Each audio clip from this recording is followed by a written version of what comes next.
நமது சேலம் கிழக்கு மாவட்டம் ஆத்தூர் மற்றும் ஏற்காடு தொகுதியைச் சேர்ந்த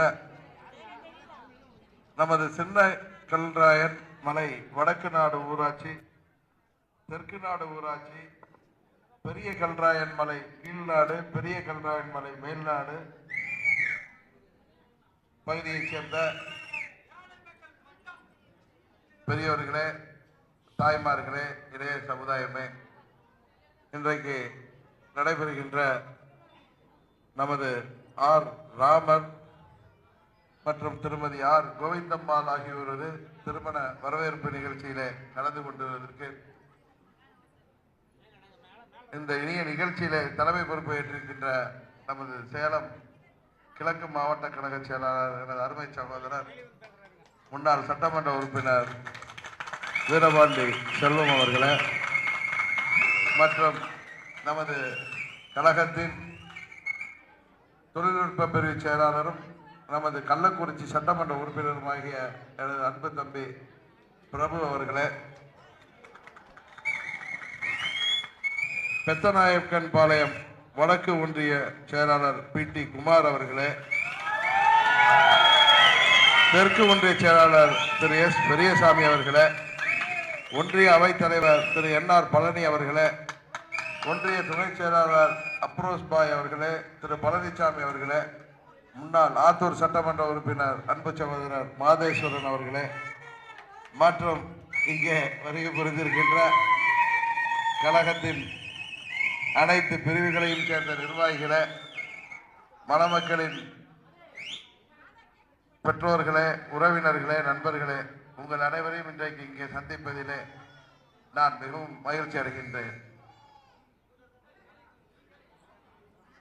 நமது கரும்பத்துறைக்கு வர வேண்டும் என்று நீண்ட நாட்களாக நானும் நமது அருமை சகோதரர் SR செல்வம் அவர்களும் பேசிக்கொள்வோம். இந்த முறை இங்கே வருவதற்கு காவல்துறை சிறப்பான அனுமதி கொடுத்த காரணத்தினால் நமது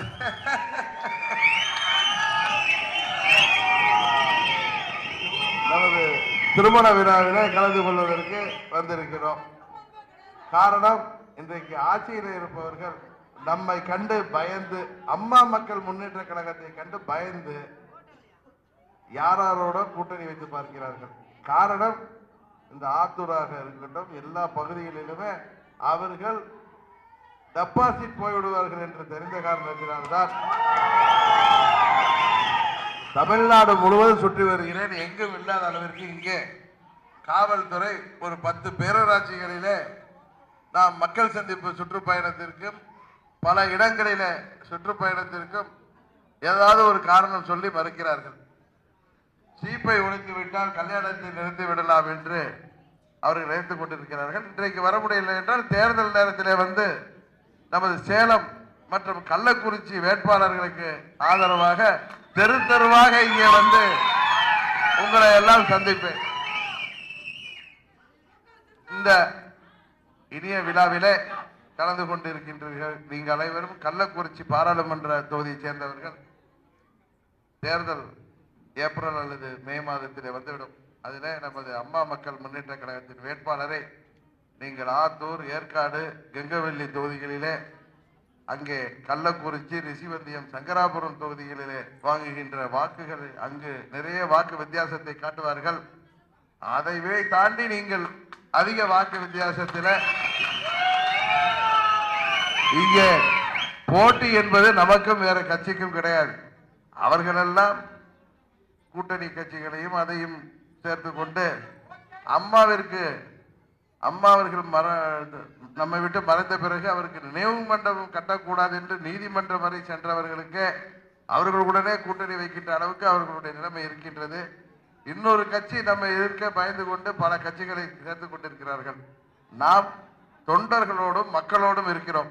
மக்கள் நம்மோடு இருக்கும் பொழுது நாம் ஆந்திராவிலே உள்ள கட்சிகளோடு தான் கூட்டணி வைக்க வேண்டும். அதனால்தான் நான் தொடக்கத்தில் இருந்த, அதுவும் குறிப்பாக நமது மாண்புமிகு இதய தெய்வம் அம்மா அவர்கள் மறைந்த பிறகு அவரை பற்றி ஒரு தலைவர், மாபெரும் தலைவர், 30 ஆண்டுகள் தமிழ்நாடு மாத்திரமல்ல இந்தியா முழுவதும் வியந்து பாராட்டிய ஒரு தலைவர், புரட்சி தலைவர் ஆரம்பித்த இந்த இயக்கத்தை அவர் தனியாக பாராளுமன்ற தேர்தலிலே ஒரு மாநில கட்சி நின்று 37 தொகுதிகளில் வெற்றி பெற்று இந்தியாவிலேயே 3வது பெரிய கட்சி என்கின்ற இடத்தை பாராளுமன்றத்திலே பெற்று தந்தவர். அவர் இருந்த காலத்தில் அரசியல் ரீதியாக ஒரு தலைவரை பற்றி, அவரது கொள்கைகளை பற்றி, அவர் முதலமைச்சராக இருந்த போது அவர் கொண்டு வந்த திட்டங்களை பற்றி பேசுவது வேறு. அவர் மறைந்த பிறகு அதுவும் அந்த மாபெரும் தலைவருக்கு, இந்திய துணைக்கண்டமே மதித்த ஒரு தலைவருக்கு நினைவு மண்டபம் கட்டுகின்றதை கூட எதிர்த்த கட்சிகளோடு நாம் எப்படி கூட்டணி வைக்க முடியும்?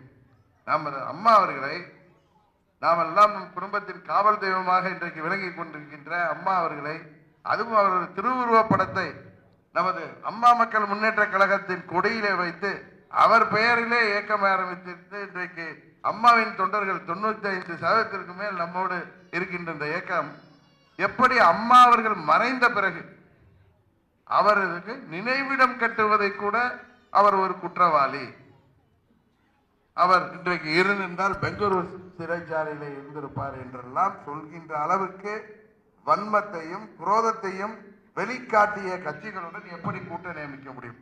என்னிடம் கூட சில பேர் கேட்பார்கள், உங்களுக்கு கூட்டணி தேவையில்லையா? திமுக காங்கிரஸோடு சேர்கிறது, கம்யூனிஸ்டோடு சேர்கிறது, மதிமுகவோடு சேர்கிறது, விடுதலை சிறுத்தைகளோடு சேர்கிறது என்று நான் சொன்னேன். இந்த கூட்டணியோடு அம்மாவுடைய தொகுதியிலேயே ஆர்கே நகரிலேயே அவர்கள் போட்டியிட்டார்கள். என்னிடம் இரட்டை இலை சின்னம் கிடையாது. அன்றைக்கு எனக்கு கட்சியின் பெயரையும் பயன்படுத்தக்கூடாது என்கின்ற நிலையில புதிதாக கொடுக்கப்பட்ட குக்கர் சின்னத்திலே போட்டியிட்ட பொழுது இவர்கள் போட்ட கணக்குகளை எல்லாம் தாண்டி, நீங்கள் பார்த்திருப்பீர்கள் ஊடகங்களில உட்கார்ந்து கொண்டு இவர்கள் வாக்கை பிரிப்பார்கள், திமுக எளிதாக ஜெயித்து விடும் என்றார்கள். ஆனால் அம்மா அவர்கள் இருந்த பொழுது 2016 அம்மாவை எதிர்த்து போட்டியிட்ட வேட்பாளர் வாங்கிய 59,000 ஓட்டை கூட இழந்து டெபாசிட் இழக்கின்ற அளவுக்கு அந்த கூட்டணி போனதற்கு காரணம் என்ன? வெறும் இந்த கணக்கு கால்குலேட்டர் வைத்து போடுகின்ற கணக்கு, கடந்த காலத்திலே வாங்கிய வாக்குகளை எல்லாம் கூட்டி பார்த்து பேசுவது, மேடையில் உட்கார்ந்து பேசுவதற்கும் தொலைக்காட்சிகளிலே விவாதிப்பதற்கும் வேண்டுமென்றால் அவர்களுடைய மேதாவித்தனத்தை காட்டுவதற்கும் அறிவுத்திறமை காட்டுவதற்கும் பயன்படுமே தவிர ஒவ்வொரு தேர்தலும் ஒரு எடுத்துக்காட்டு, ஒவ்வொரு தேர்தலும் நமக்கு ஒரு பாடமாகத்தான் இருக்கும். இப்பொழுது ஆர்கே நகர் இடைத்தேர்தலிலே அம்மா அவர்கள் மறைவுக்கு பிறகு கருணாநிதி அவர்கள் செயல்பட முடியாத போன பொழுது அன்றைக்கு அது அம்மாவின் தொகுதி மக்களே 2 முறை அவரை இரட்டை இலை சின்னத்திலே வெற்றி பெற செய்த மக்களே அவரை மறைந்து ஓராண்டு கழித்து குக்கர் சின்னத்திலே வாக்களிக்கிறார்கள் என்றால், அதுவும் 6,000 ரூபாய் என்று வாக்குக்கு அங்கே பேரம் பேசி கொடுக்கப்பட்ட பிறகு கூட அதை தாண்டி வாக்களிக்கிறார்கள் என்றால், அதுவும் அங்கே ஏழை எளிய தொழிலாளர் மக்கள் தான் 90% வசிக்கின்ற பகுதியில் ஒரு வீட்டில 5 உறுப்பினர் 5 வாக்காளர்கள் இருக்கின்ற வீட்டில 30,000 24,000 என்று பணம் கொடுத்த பிறகு கூட அதையெல்லாம் பொருட்படுத்தாமல் அவர்கள் நம்மை 41,000 வாக்கு வித்தியாசத்திலே ஒரு எதிர்கட்சி கூட இல்லை, சுயேட்சையை இன்றைக்கு வெற்றி பெற செய்தார்கள். அதுபோலதான் இன்றைக்கு போட்டி என்பது மற்ற கட்சிகளோடு நல்ல, குறிப்பாக நமது துரோகிகள் அமைத்திருக்கிற கூட்டணி நமக்கு இன்னைக்கு பெரிய பலத்தை மக்கள் மத்தியிலே தேடி தந்திருக்கிறது. அதில் சேர்ந்திருப்பவர்கள் யார்? தமிழ்நாட்டு மக்களால் விரும்பாத மத்தியில் ஆளுகின்ற கட்சியும் மாநிலத்தில் ஆளுகின்ற கட்சி போராக்குறைக்கு அம்மா அவர்களுக்கு அவர் மறைவிற்கு பிறகு அவரை பற்றி அவருக்கு எதிராக கருத்துக்கள் கூறி அவருக்கு நினைவு மண்டபம் கட்டுவதை கூட எதிர்த்து அறிக்கை கொடுத்து அதை நீதிமன்றத்துக்கு சென்ற கட்சிகள். அது மாத்திரமல்ல, 3 நாளைக்கு முன்பு கூட பழனிசாமியின் ஆட்சி ஊழல் ஆட்சி, இந்த பழனிசாமி மானம் கெட்டவர், இவர்களுக்கு நிர்வாகம் என்ன தெரியும், இவர்களுக்கு ஆட்சி என்றால் தெரியுமா, இவர்களுக்கு சட்டம் ஒழுங்கு என்றால் என்ன தெரியுமா, மானம் கெட்டவர்கள், நிதித்துறை அமைச்சர் பன்னீர்செல்வத்துக்கு நிதி என்றால் என்று தெரியுமா என்று டாக்டர் அன்புமணி ராஜராஜ் பேசிவிட்டு இவரோடு வந்து சேருகிறார்கள், இவர்களும் சேர்த்துக் கொள்கிறார்கள். இதில் யார் மானம் கெட்டவர்கள் என்பதை தமிழ்நாட்டு மக்கள் நிச்சயம் முடிவு செய்வார்கள். அதனால்தான் என்னிடம் நான் செல்கின்ற இடங்களில் எல்லாம் கூட்டணி பற்றி கேட்ட பொழுது நான் சிரித்துக் கொண்டே சில கட்சிகளுடன் பேசிக் கொண்டிருக்கிறேன் என்று சொல்லிவிட்டு சென்றேன். காரணம், அம்மாவை தாக்கி அம்மா அவர்கள் மறைவுக்கு பின்பு விவாதித்த பேசிய கட்சிகளுடன் சேருவதற்கு நமக்கு எப்படி மனம் வரும்? அம்மாவின் தொண்டர்கள் எப்படி ஏற்றுக்கொள்வார்கள்? தமிழ்நாட்டு மக்கள் இதை பார்த்து சிரிக்க மாட்டார்களா என்றுதான் எனது கேள்வி. அதனால்தான் நான் பொறுமையாக இருந்தேன். நாம் இது போல அம்மாவை பற்றி தவறாக பேசாத கட்சிகளோடு தான் பேசிக் கொண்டிருக்கின்றேன். அவர்கள் நம்மோடு பேசிக் கொண்டிருக்கிறார்கள். நான் உரிய நேரத்திலே அதை கூட்டணி என்பது நமது தொண்டர்கள், குறிப்பாக தமிழ்நாட்டிலே உள்ள இளைஞர்களிலே 80% மேல் நம்மோடு இருக்கிறார்கள். தாய்மார்களும் பெரியோர்களும் நமக்கு ஆதரவாக இருக்கிறார்கள். மக்களோடு இருக்கின்ற நமக்கு புதிதாக யாரும் கூட்டணி தேவையில்லை. நாம் மக்களோடு இருக்கிறோம். வேண்டுமென்றால் ஆந்திராவிலோ கர்நாடகாவிலே தேர்தல் என்றால் அங்கு போய் கூட்டணி வைக்க வேண்டுமே தவிர மக்களே நம்மோடு இருக்கும் பொழுது யாருக்காக அடைய வேண்டும் நாம்? அதனால்தான் சொல்கிறேன், அவர்களுக்கு இந்த தேர்தலிலே நிறைய கட்சிகள் காணாமல் போகிறது. இந்த தேர்தல் முடிந்தவுடன் இது போன்ற சந்தர்ப்பவாதம் என்கிற பெயரிலே அவர்கள் செய்கின்ற இது போன்ற மக்கள் விரும்பாத செயல்பாடுகளுக்கு அரசியல்வாதிகள் மீது மக்கள் இன்றைக்கு மரியாதை இல்லாத அளவிற்கு இவர்கள் செய்திருக்கிறார்கள். இதையெல்லாம் இந்த மக்கள் பார்த்து கொண்டிருக்கிறார்கள். நிச்சயம் மாற்றத்தை கொடுப்பார்கள். இந்த தேர்தலுக்கு பிறகு பல கட்சிகள் இல்லாமல் போகின்ற சூழ்நிலை தான் வரப்போகிறது. அது உங்களுக்கு தெரியும். எனவே கள்ளக்குறிச்சியில பாராளுமன்ற தொகுதியில அந்த விழுப்புரம் மாவட்டம் தெற்கு மாவட்டத்தில் உள்ள 3 தொகுதிகளுக்கும் இங்கே சேலம் கிழக்கு மாவட்டத்தில் உள்ள 3 தொகுதிகளுக்கும் தான் போட்டியிடும். அந்த 3 தொகுதிகளில் அதிக வாக்கு வித்தியாசமா இங்கே கிங்கவெள்ளி, ஏற்காடு, ஆத்தூர் சட்டமன்ற தொகுதியில் அதிக வாக்கு வித்தியாசமா என்றுதான் போட்டி இருக்கும் என்று நானும் திரு செல்வம் அவர்களும் பேசிக் கொண்டு வந்தோம். இது பார்ப்போம் யார் முந்துகிறீர்கள் என்று. நமது வேட்பாளரை மாபெரும் வாக்கு வித்தியாசத்திலே நீங்கள் வெற்றி பெற செய்ய வேண்டும் என்று இந்த இனிய வேளையிலே கேட்டுக்கொள்கின்றேன்.